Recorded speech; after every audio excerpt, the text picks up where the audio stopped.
अम्मा बाद फ़अऊज़ु बिल्लाहि मिनश शैतानिर रजीम बिस्मिल्लाहिर्रहमानिर्रहीम।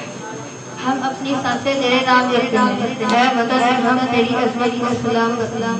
Respected principal, honorable guests, teachers, and my dear fellows, Assalamu alaikum. My name is Alibullah. Today I am here to present a speech on Independence Day. We are celebrating the 77th month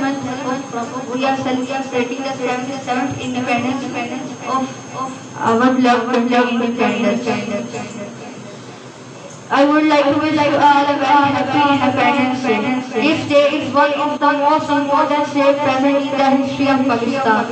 It has many importance because on this day we got independence in 1947 by the hard work of our beloved leader Quaid-e-Azam. We Pakistanis celebrate independence on 14 August of every year.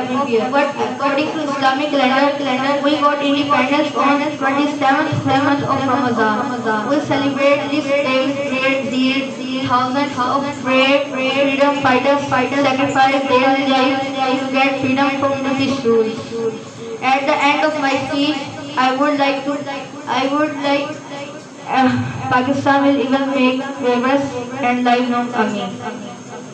ऐ अब्दे पाकिस्तान, ऐ मेरी जान, तुझ पे एक क्या हजारों जाने कुर्बान। Thank you.